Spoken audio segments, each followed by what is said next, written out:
আহেরের চক্রান্ত ভেস্তে দিয়ে ন্যাশনালে চ্যাম্পিয়ন হয়ে সোনা জিতে নিল রাঙা। হ্যাঁ বন্ধুরা, আমরা এমনটাই দেখতে পাবো রাঙামতি তীরন্দাজ ধারাবাহিকের আগামী পর্বগুলোতে।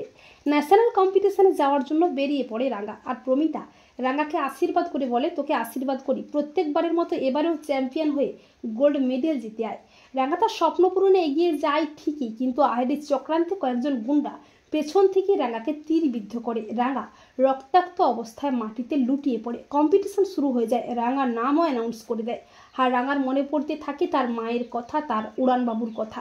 রাঙার কানে ভাসতে থাকে একটাই প্রতিধ্বনি, তুমি পারবে রাঙামতি, তোমাকে জিততেই হবে, তুমি হার মানবে না, তোমাকে তোমার স্বপ্ন পূরণ করতেই হবে, অন্যায়কারীদের শাস্তি তোমাকে দিতেই হবে। শেষ মুহূর্তে রাঙা উঠে দাঁড়ায়। রাঙা গ্রাউন্ডের ভেতরে আসে রক্তাক্ত অবস্থায়। রাঙা দুর্ধর্ষ লক্ষ্যভেদ করে, তার স্বপ্ন পূরণে এগিয়ে যায়। প্রত্যেক রাউন্ডে হাই স্কোর করে প্রথম হয়।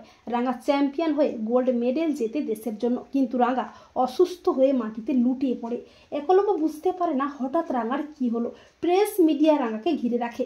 একলব্য বলে, রাঙামতি রাঙামতি তোমার কি হয়েছে? এরপর একলব্য দেখতে পায় রাঙার পিঠে ক্ষতবিক্ষত তীরের দাগ, রক্তাক্ত হয়ে যাচ্ছে রাঙার শরীর। একলব্য বলে, রাঙামতি তোমার এই অবস্থা কারা করলো? যারা তোমার এই অবস্থা করেছে তাদের আমি শেষ করে ফেলবো। একলব্য পাগলের মতো হয়ে যায়। একলব্য বলে, তোমার কিচ্ছু হবে না রাঙামতি, তোমাকে বাঁচতেই হবে, অন্যায়ের প্রতিশোধ তোমাকে নিতেই হবে। এই বলে রাঙাকে তড়িঘড়ি করে হসপিটালে নিয়ে যাওয়া হয়। তো বন্ধুরা, তোমরাও এটাই চাও তো যে আহেরের চক্রান্ত ভেস্তে দিয়ে ন্যাশনালে চ্যাম্পিয়ন হয়ে সোনা জিতে নিয়ে যেন অসুস্থ হয়ে ওঠে রাঙা? কমেন্ট করে এক্ষুনি জানিয়ে দাও তোমাদের মতামতটি।